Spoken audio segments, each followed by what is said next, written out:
Mic check, 1 2 1 2. Mic check.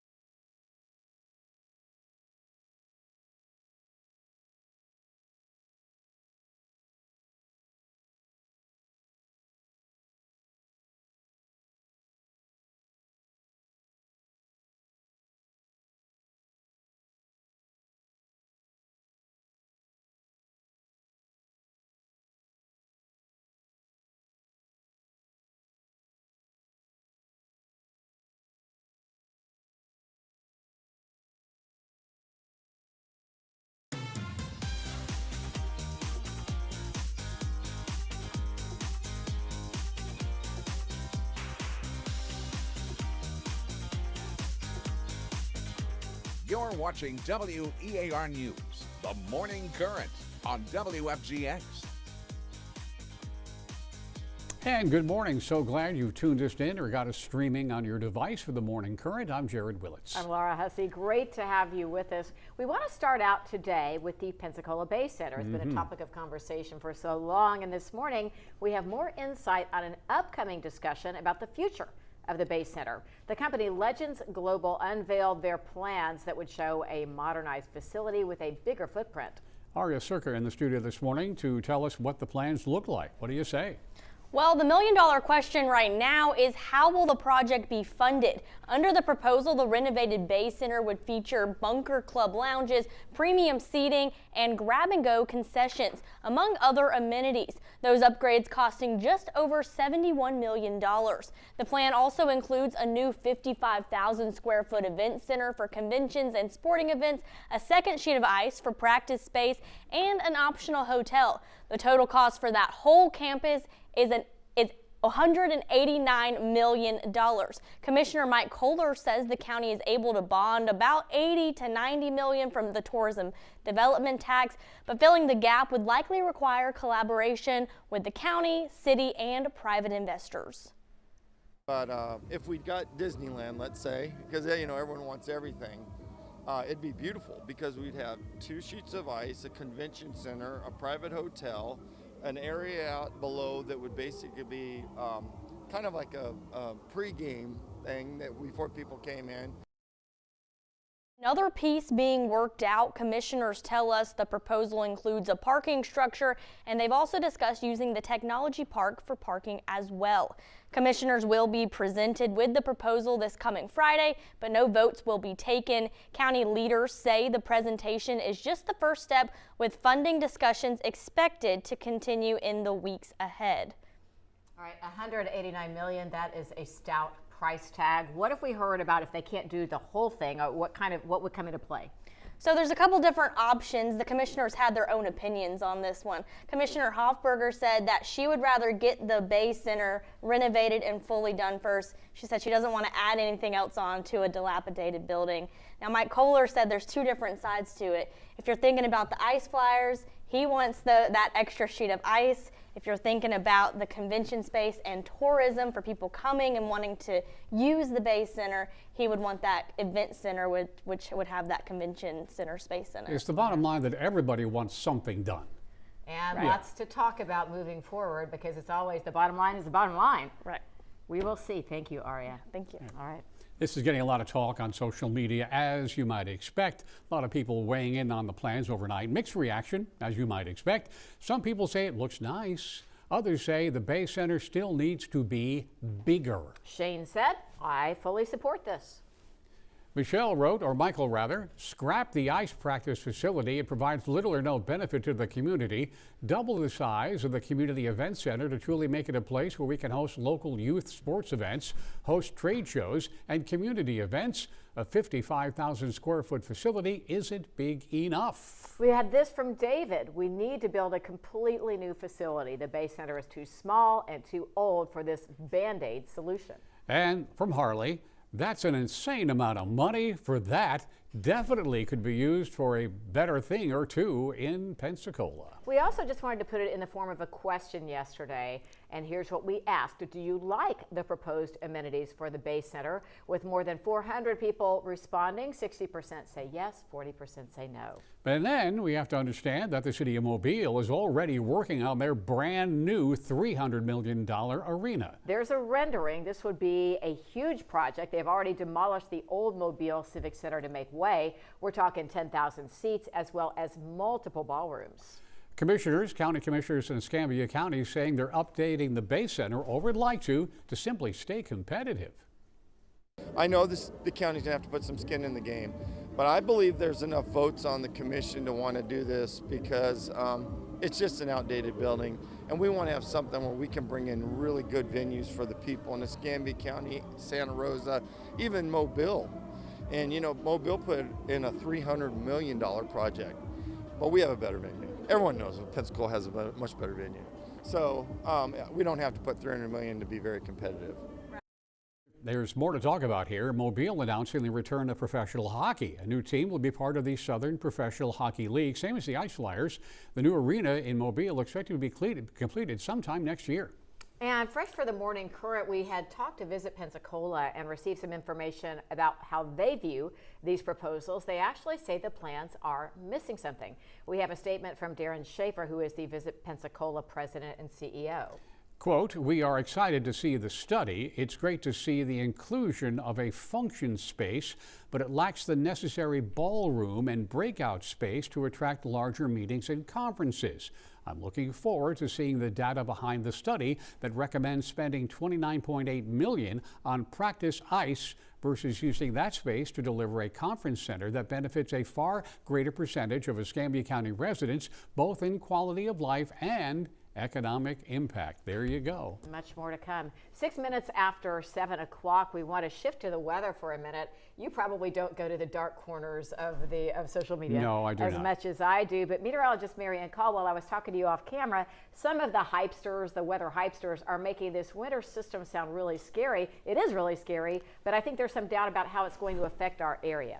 Yeah, it definitely is scary for those portions of the southeast a little bit north of us, but for us here at home, just not seeing quite those significant impacts that may be felt in other places, but still a lot of uncertainty as far as what exactly may play out with that as we go into the weekend. We'll just certainly have to keep a close eye on it. A lot of moving parts and a lot can and will change as we go into the weekend, but there is a significant concern for ice in portions of Georgia, northern Alabama, and into the Carolinas. So we'll just have to monitor that forecast and see what that may mean for us as we get closer to time. But outside right now, we're waking up to some sunshine this morning, just a thin layer of clouds in the skies. Temperatures are cold as you step out first thing, seeing some spots still in the 20s, if not in those upper 20s, or in those low 30s. But those clouds are thanks to this boundaries kind of spread out over the area that'll be fizzling away as we go into the afternoon, allowing for those clouds to move on out of here and help those temperatures to warm up into the upper 50s as we go into the afternoon.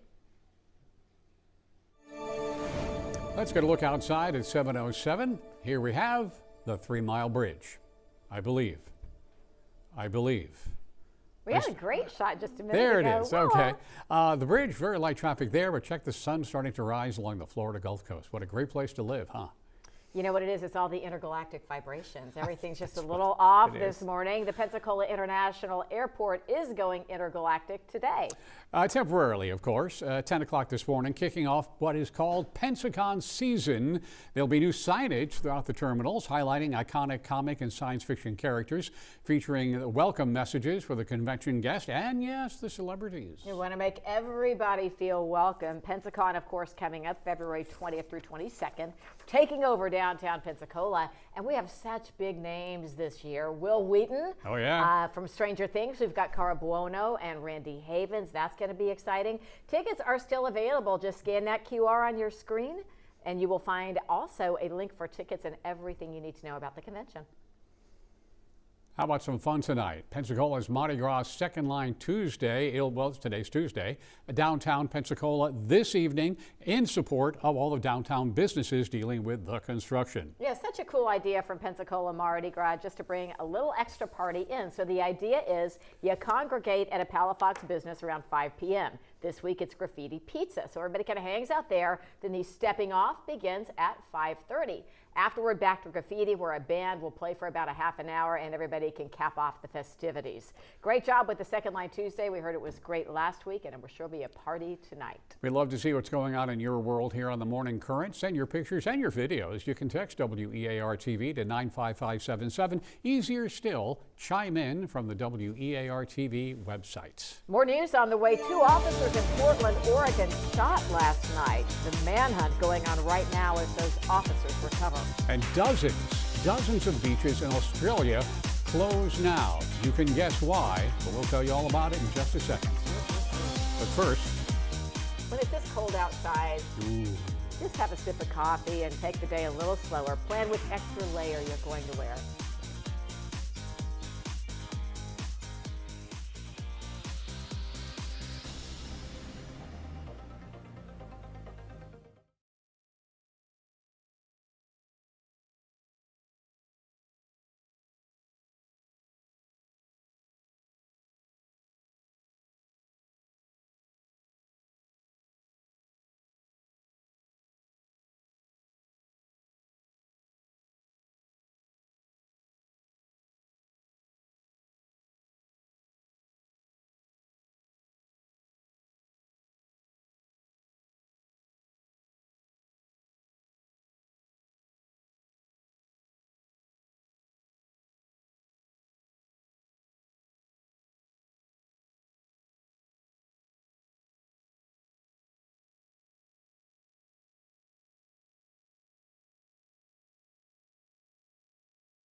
in Portland this morning, a manhunt is underway after 2 officers were shot. Happened late last night. Yeah, police got a call about somebody being threatened with a knife. That happened just after 9 p.m.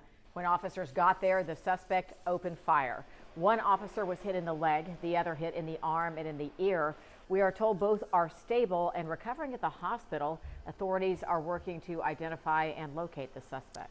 And as expected, the death toll rising in a double train collision in Spain. So far, 40 bodies have been recovered from the wreckage. They say 3 more remain trapped. Not much clarity around exactly what that involves. We know 41 people who were injured are in the hospital, 12 in ICU, and 81 have already been treated and released. It happened Sunday. The train traveling to Madrid derailed and crossed onto the tracks of another train going the other way. Transport minister said the high-speed train was relatively new, happened on a straight stretch of the track, which had undergone extensive renovation work that was finished in May. The cause of the derailment still unknown. This morning, 40 beaches along the Australian coast are closed after 4 shark attacks in 48 hours. 4. Yesterday, a 25-year-old man attacked at North Stein Beach in Manly. The victim with a leg injury in critical condition. Also yesterday, a shark grabbed a man's surfboard. The victim treated for some minor injuries in that effort. We told you about this one yesterday, that 12-year-old boy who was attacked on Sunday. That happened in Sydney Harbor, and we know this little child had leg injuries and is in critical condition this morning. He had a 6-inch bite taken out of a surfboard. This was an 11-year-old. That one was at DY Point, and so that makes 4 attacks. So what's going on here? The experts say all the heavy rain recently caused brackish water, and that brings in the bull sharks closer to shore. Sharks attack in the murky water because they're not relying on eyesight. The sharks apparently sense surroundings by biting, finding out what's going on in the murky water. And volunteers and drones, helicopters, jet skis, all being used to scan the waters for those bull sharks. It's so scary. The most valuable player on the offense, of course, he already won the Heisman this year and is projected to be the overall #1 draft pick. A big concept that we've really had on ourselves this year is always betting on ourselves. Whether it's preseason, no one thinks we can make it. Whether it's figuring it out in situations like Oregon, Penn State, and Iowa, we've always figured it out. And whenever Coach Signetti, Coach Shanahan, they called that play, we knew, hey, we're going to bet ourselves one more time. In the biggest stage of the game, everybody in that entire offense, an entire team, had a gritty performance today, and we're all putting our bodies in the lines. Epic, yeah. For everyone who rooted for Indiana, you were right last week. We asked you to pick your winner, and 57% were in favor of Indiana. So there you go. There you go.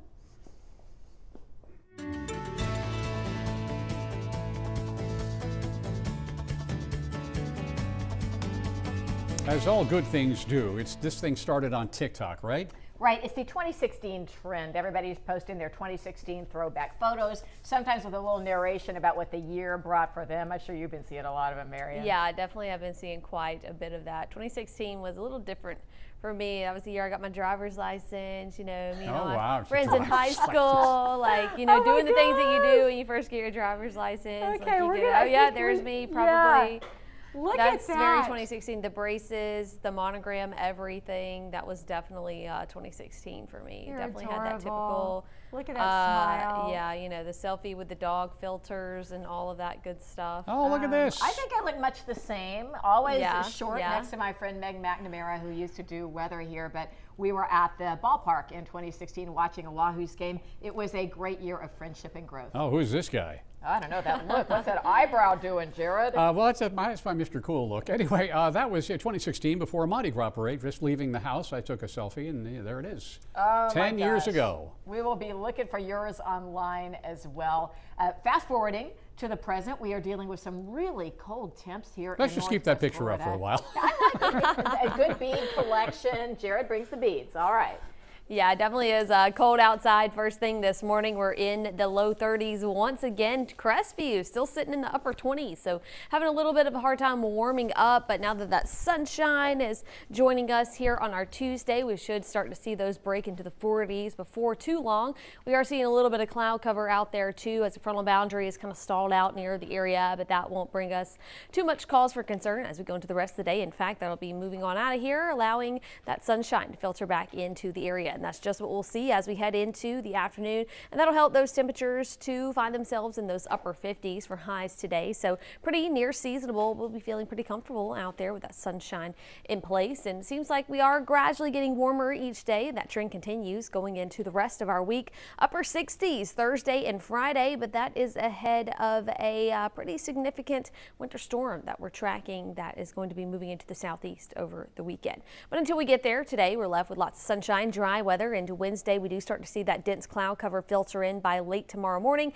making way for increasing rain chances Wednesday evening and overnight into Thursday morning through the afternoon, as well as into our day Friday and through the weekend. And like I mentioned, that is ahead of a storm that's becoming increasingly likely that will bring some pretty significant impacts to portions of the southeast. Here's the latest outlook from the Weather Prediction Center, expecting freezing rain all the way from Texas in into the Carolinas. Luckily, we are not included in that hazard right now, but there's just still a lot of uncertainty with that forecast, and it just all comes down to timing, how quickly that air from the north sinks south, where that moisture comes into play. Once that air gets cold enough, we could see some winter precipitation possible, but then again, that just really depends on how the moisture and that cold air kind of times out in our area. So we'll just have to keep an eye on that as we go into the weekend. You know, a lot can and will change between now and then. We certainly will keep an eye on it. One thing we know for sure is very cold air will move in on the other side of that. Temperatures will be well below normal heading into next week. So enjoy that little bit of a warm up that we have in store going into the next few days. Calm on the beaches today as well as offshore. It does look beautiful all around for anything you may want to do outside this afternoon, as temperatures will be warming up nicely into those upper 50s. And as we go into the rest of our week, the temperatures continue to warm up, upper 60s Thursday and Friday, but rain chances will be increasing. Keeping a close watch on what we could expect into the weekend. Checking out your Tuesday morning drive. We're not receiving any problem reports. Here's a live peek at 110 in Creighton. Things are picking up, moving smoothly at 721. Boy, family problems for the Beckham family. David Beckham's oldest son, Brooklyn, saying a lot of negative things about a lot of family drama. And he says he has no interest in reconciling with the family. We'll try to sort it all out for you in just a minute when the morning current continues.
The legendary fashion designer Valentino, full name Valentino Garavani, has passed away. He died in Rome yesterday, surrounded, they say, by his loved ones. Born way back in 1932, spent some time in Paris, then went back to Italy to launch his now world-famous fashion house in 1959, and bingo, success. It was, you know, because a lot of fashion, especially when you see it on the runway, on the catwalk, it's so extreme.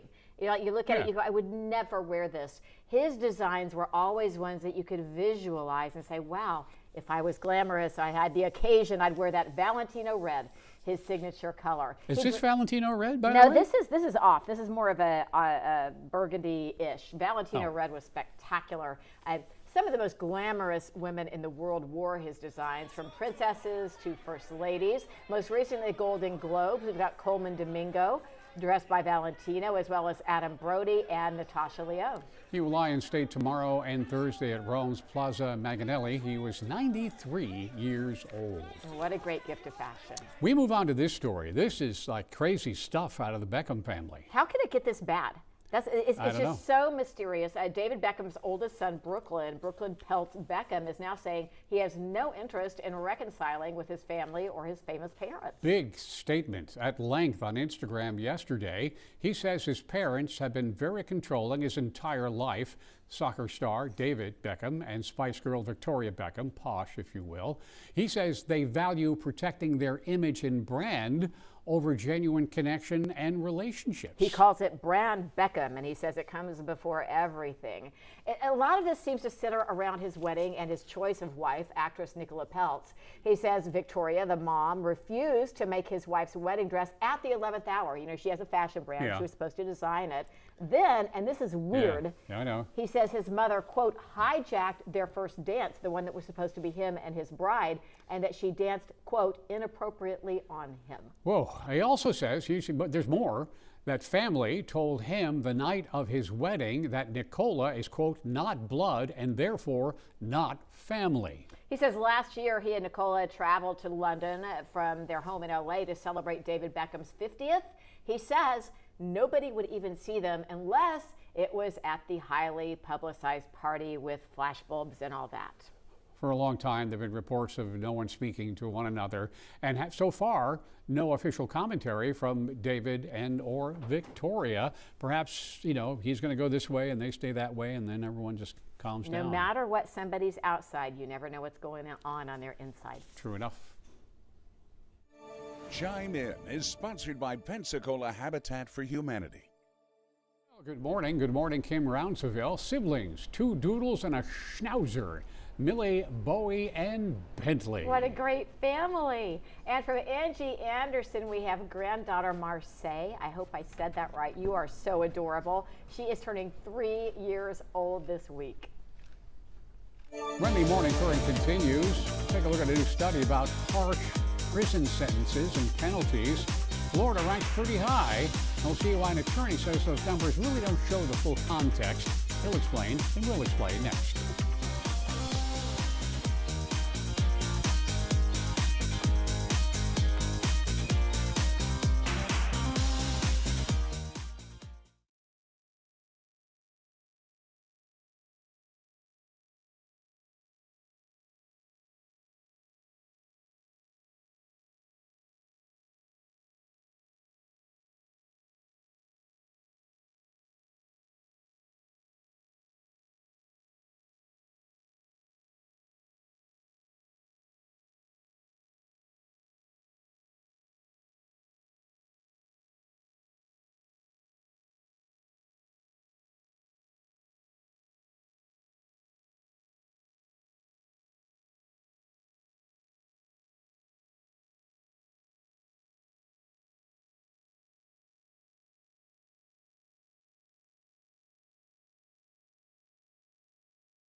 Well, good morning. It's 7:30 now. We understand the Department of Justice is now investigating after protesters disrupted a church service. You may have seen the video. It happened Sunday in St. Paul, Minnesota.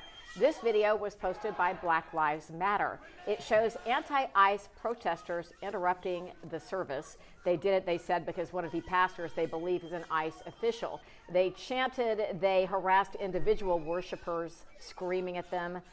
ICE has blamed the disruption on Minnesota Governor Tim Walz and Minneapolis Mayor Jacob Frey. A spokesman for the governor said, quote, the governor has repeatedly and unequivocally urged protesters to do so peacefully. Also said while people have a right to speak out, he in no way supports interrupting a place of worship. The mayor has not publicly addressed the church protest as of yesterday afternoon.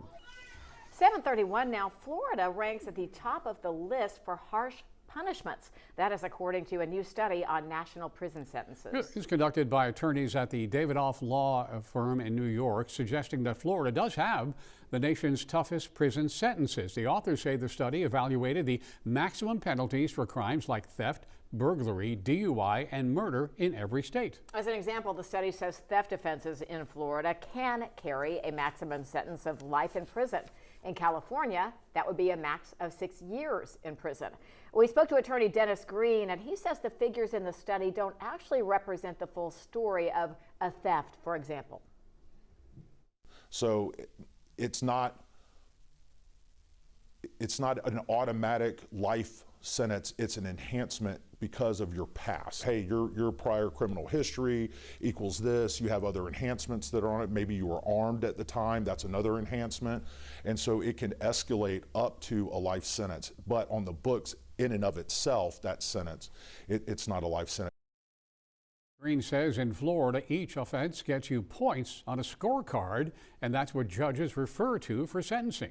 Now, looking at statute, convicts in Florida do have to serve at least 85% of their sentences physically behind bars in a state prison before they are eligible for release. Of course, we'd like to know what you think about the study. You can scan the QR on your screen to weigh in. Do you believe Florida's penalties are too harsh? Yes or no? We'll have those results for you tomorrow right here on the Morning Current.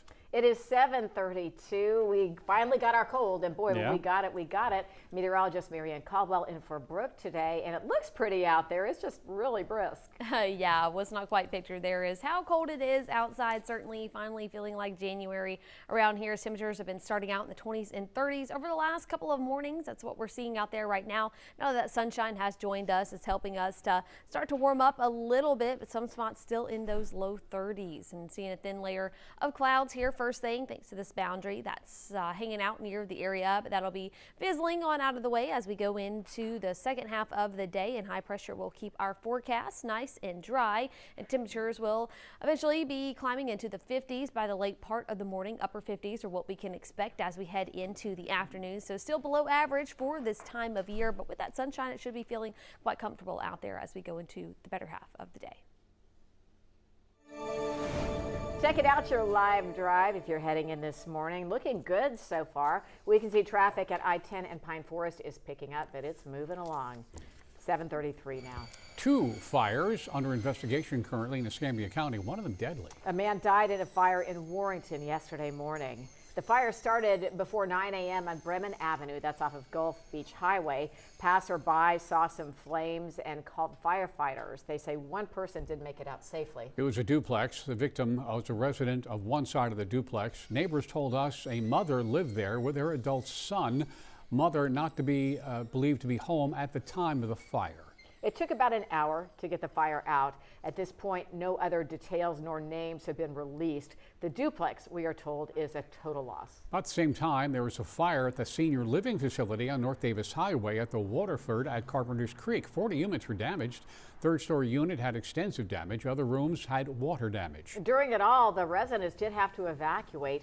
We don't have any word on where they are now. No other details have been released. If you need some help getting the pantry filled, there are several food distributions planned across Northwest Florida. One of them is today at Carver Park on Webb Street in Cantonment. That begins at 3 p.m. They have 10,000 pounds of food to give away. 2 people per vehicle may receive bags of food, but you do need to bring a valid ID. There'll be a distribution tomorrow in Pace at the Woodbine Church on Woodbine Road. It starts at 9 and goes to 11 for all Florida residents. And a distribution this weekend in Niceville Saturday, 10 till noon at the Niceville Senior Center on Campbell Drive. First come, first serve. Niceville Exchange Club is working with Feeding the Gulf Coast for the event. The Exchange Club is also, by the way, looking for volunteers to help out. Coming up, another night of searching the sky for the northern lights here in Florida, when you could possibly see them again. Maybe the truth will be known, because the truth is out there.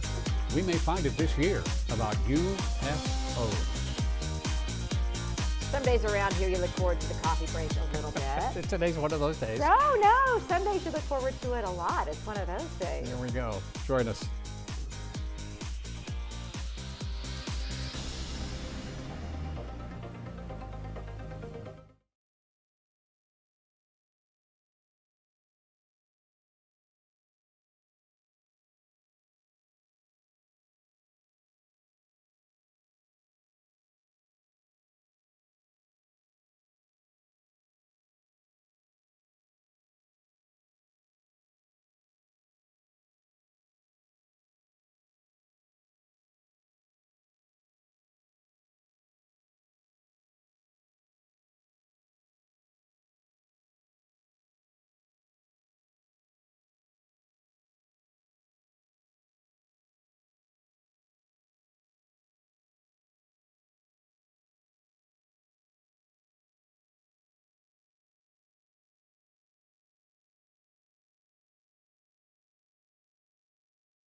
This is a bucket list thing, the Northern Lights. I've always dreamed, but of course, a couple times lately, people have seen them here. And it could happen again tonight, they say.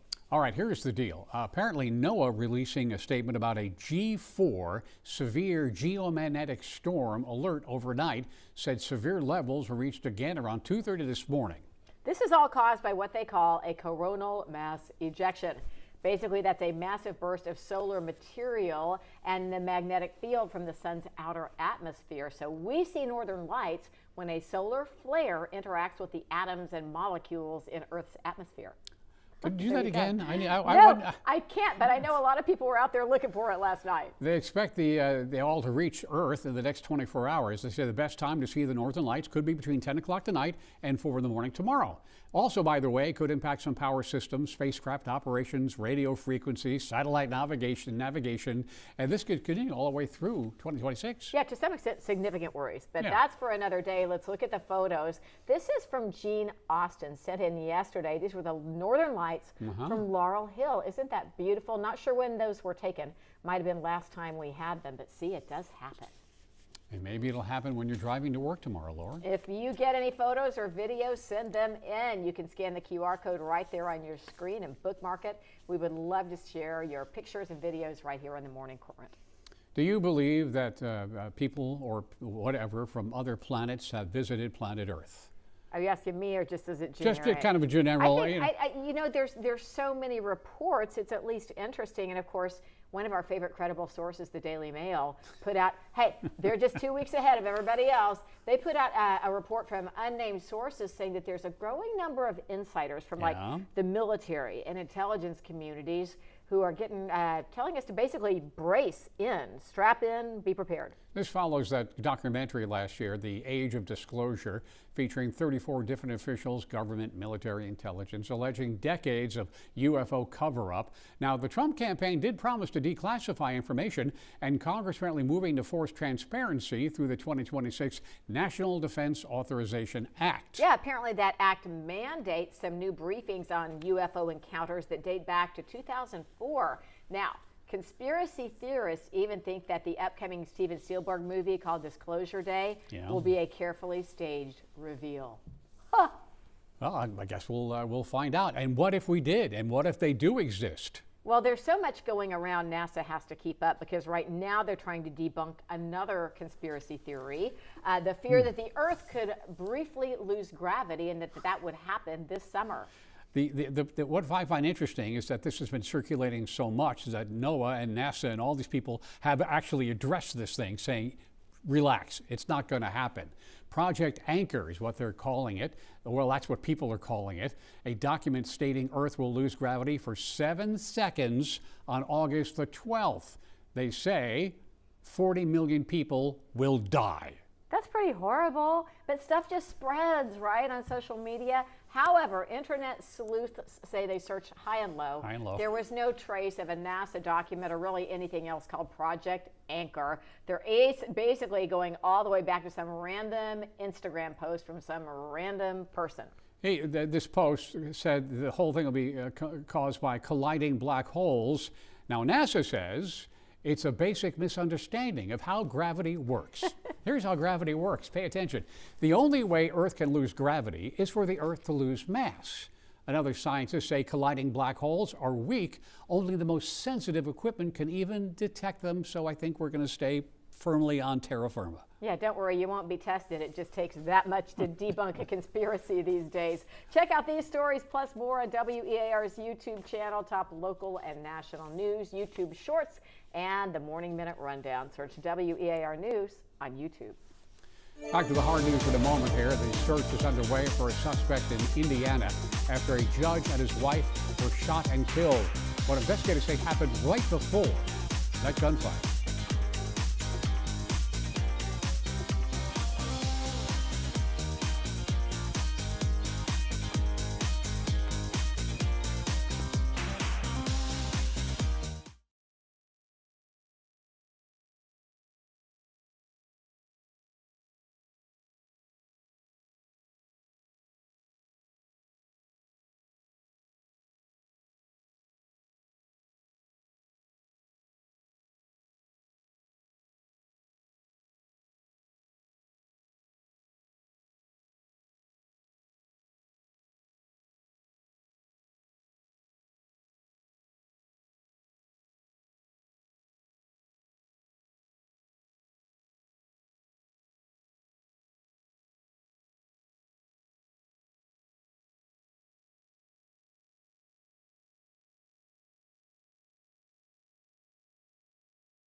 In Indiana, there's a manhunt going on after a judge and his wife were both shot in their home. This all happened Sunday afternoon in the city of Lafayette.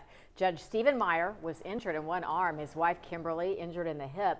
We are told they are both stable. Reports say they got a knock at the door and somebody said they had their dog.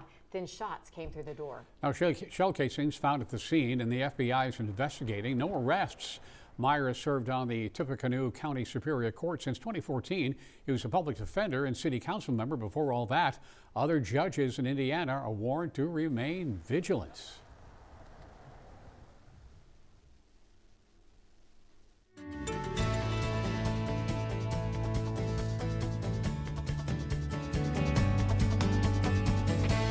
Take a look at this. Oh my gosh, talk about ask and you will receive. We were just saying how great it would be to see the Northern Lights. Yeah, speak of it, I don't think that's exactly what we would see here, but it would be that nice is Homer, Alaska, I believe, correct? That's what they told us, Homer, Alaska, the live cam. Wow, look at that. Marianne, as you said, whenever we actually do get them here, we don't get this spectacular display like they see up north. Yeah, we get the ones where you have to hold your phone up to be able to see it. Yeah, you can see it way better. The first time it happened, somebody said, look through your phone. When you see that, it's just like on the naked sky, it's like a vague, soft glow. But when you look through your phone, then you actually you have to like see hold color. your phone up like with the camera on to be able to see it for whatever. I have no idea. Yep. Oh. Now you know, just in case you're up late. Yeah, I'm never up late enough to see that. But that's a word on the streets from what I hear. Yeah. But it is cold outside right now. If you haven't been outside yet, temperatures are in the 30s to start off. Some places still in the 20s. We are seeing a light layer of cloud cover as a frontal boundary is kind of lingering near the area this morning. That'll be moving on out of here as we go into the rest of our day, making way for more beautiful weather. Here on our Tuesday, temperatures will be warming up into those middle and upper 50s as we go into the afternoon. So still below average for this time of year, but nonetheless, it will be pretty nice out there today. And that warming trend will continue as the week goes on, looking at low 60s tomorrow, upper 60s Thursday and Friday. So seeing those clouds clear on out of here in time for the afternoon, leaving us with lots of sunshine. But into Wednesday, late Wednesday morning, we see pretty dense cloud cover start to cover the area and making way for increasing rain chances Wednesday evening and early Thursday morning. That continues into Thursday afternoon, into Friday, and through our weekend as well. And that is all ahead of this high impact winter storm that we are tracking that's expected to move into the southeast this weekend. Now, while we're not highlighting any of these significant threats, portions of the southeast is expected to see a pretty significant freezing rain event, which is not good. So that is something that we will have to watch as that forecast develops a little bit better for us. What really that means right now is that we do have that Arctic air moving in at some point this weekend, in addition to some moisture. It just kind of depends on how those two things time out, which one comes first, which one comes second. They come at the same time. So we'll just kind of have to wait and see what happens with that. But winter precipitation will be possible. It's not, we just really don't know exactly what we may or may not see at this time. But again, it's just a lot of uncertainty with that forecast. But what we do know is that it will be very cold on the other side of that system. Temperatures will be well below normal going into next week. So as we go into the next couple of days, we will be able to pinpoint those details a little bit better. But on the beaches today, low risk of rip currents and calm offshore as well. There's our sea tow marine forecast. And for the rest of our day, conditions will be beautiful. So temperatures warm up into the upper 50s. 60s on tap for the next few days ahead of those increasing rain chances that we'll see into the weekend. Right now, our temperatures look to stay above freezing for the most part at the time of that moisture moving in, but things can and will change. So we'll just have to monitor that forecast really closely, and we'll keep you up to date on what to expect. Coming up, a Walton County community trying to get some more visitors. The city they are targeting and how they're marketing themselves. We'll get a new word out of this one. I think it's time.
Looks like, and I think we've seen this for a while, more and more people discovering the beauty of Northwest Florida.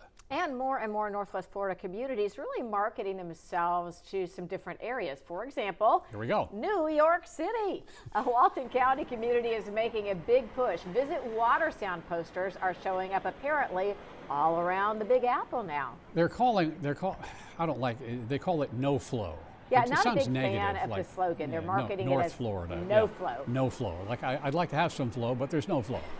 However, whatever gets people here, right? They are There you trying go. to bring New Yorkers to South Walton, 30A area. Watersound specifically is a master plan community, 110,000 plus acres owned and developed by the St. Joe Company. Here's the deal. Delta has a direct flight from LaGuardia to the Northwest Florida Beaches International Airport in Panama City, Florida.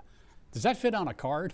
I'm not sure if it does, but as one tourism person pointed out to me long ago, if we can just get them down here to the coast, they'll drive up and down and we will all benefit. There you go. So we'll see some more people. Chime In is sponsored by Pensacola Habitat for Humanity. This is Bruno. Bruno. You have to say it like that. That's his 4th birthday. Happy birthday, Bruno. Bruno, I know for a fact, I can just tell you're a good dog. Yeah, but he's about to mess up that cake. And here is our buddy Tyreek, our #1 morning news fan, hanging out a couple days ago and enjoying the snow. Hey, Tyreek. The Morning Current will return momentarily.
As we go into the rest of our day, once temperatures get out of the 30s, we'll be in those upper 50s with lots of sunshine on tap this afternoon. Rain chances increase, so do those temperatures as the week goes on, but that's ahead of that winter storm that we're keeping a close watch on, expected to bring significant impacts to parts of the southeast. For us here at home, not looking at anything to worry about just yet, but we'll of course have to keep an eye on that forecast and let you know what changes and when it does. Look at this one more time from Homer, Alaska. The Northern Lights putting on a show as you wake up this morning, and they're just getting dawn cracking there a little bit before 5 a.m. What amazing colors. What a great way to end the show. Thank you for spending your time with us here on the Morning Current. We'd love to see you again tomorrow right here at 7 o'clock. Have a great one.